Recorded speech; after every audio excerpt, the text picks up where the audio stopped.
John is in Westminster. John, good evening. What's your question? Hi, Daniel.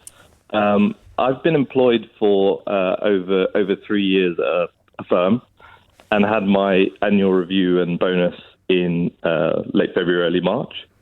And at that time, I indicated to my employer that I was expecting a slightly higher compensation. Now, 6 weeks later, I've been told by my employer that I'm underperforming, and they've said either I should resign or go on a performance monitoring program. I'm just wondering if they have an ability to do that when they didn't tell me in the review that I was underperforming. How did you get scored in your review, John? Assuming it's sort of 1 to 5, 1 being lousy, 5 being exceeding expectations, where were you pitched? Non-numerical, but there were about 7 or 8 aspects, and I think negative or room for improvement on 2, but positive on 6, or the vast majority. Well, I'm saying room for improvement on 2 is the sort of thing that's normally consistent with putting you on performance management, isn't it? They're not that's not inconsistent.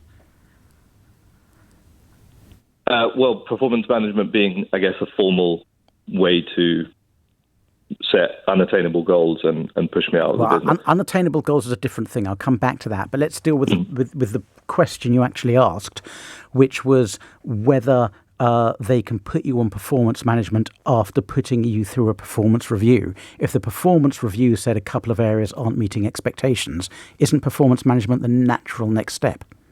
Or am I missing something? Yeah, it could be. But I think the intention is... The intention is to force you out. Terminate. So did you ask for your pay rise or your additional bonus before or after they told you were failing to meet expectations on Before. 2 or 3 of the... Before. Did they give you the pay rise? No. Just give me some idea, John, of what you do. I work in finance. Are you a city banker? No. Give me some idea of your level of seniority, please. Mid-level seniority. What does that mean? So kind of 10 years experience. Right.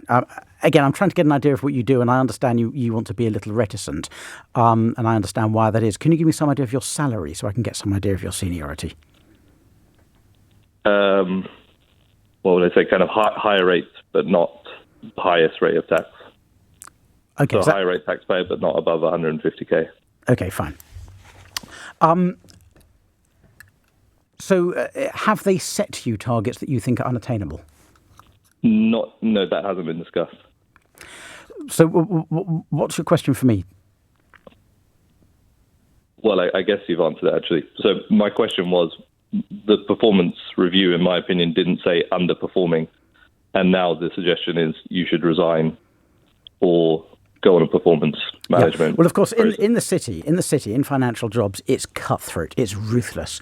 And everything is so governed by the numbers that if you're not meeting expectations on every level, there are going to be younger, hungrier people pushing from underneath you to try to get your job. I mean, presumably that's how you got your job. You were better than someone before you. Is that fair? Potentially, yes. And there are now hungry people snapping up at your heels, and you're not quite doing as well as the company wants you to do.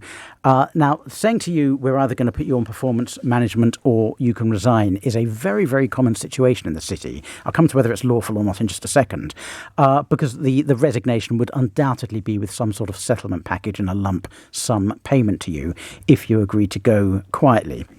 But the alternative which they're putting to you is that you can be put on performance management, which means you either become one of the star players again, which I'm sure you were in the past.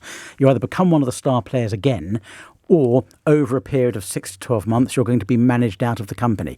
Let me ask you this, John. It sounds confrontational. I don't want it to be that way, but it's difficult to phrase the question any other way. Do you think your employer should be under a legal obligation to retain you if you're not doing as well as you should? No. Isn't that the answer to your question? I think there's some complexity, but essentially I think it might be kind of a hidden redundancy. Okay. Well, maybe it might be worth going to speak to a lawyer where you can spend a couple of hours talking to them and going through the documents with them, simply because time is a little bit limited here, I'm afraid. But from what you're telling me, John, they're not really doing anything that... and I'm an employment lawyer. That's my day job. They're not doing anything that strikes me as unusual or that raises my employment lawyer hackles by saying to you... Can I ask one more question? Go for it. On the performance review, is the 6 to 12 months normal, or is it normal? I was expecting it might be a shorter time frame. It depends on the industry and the business, but typically you'll be given a set of targets to reach, and the period within which you have to reach them could be 4 weeks, it could be 2 months. It just depends on the sort of work that you do on a day-to-day basis. If you don't meet those targets, you'll be given a second and final set, and if you don't reach those, you would probably be dismissed fairly with notice. Understood. With notice. With notice. This is always with notice, this situation. Great. Thank you so much.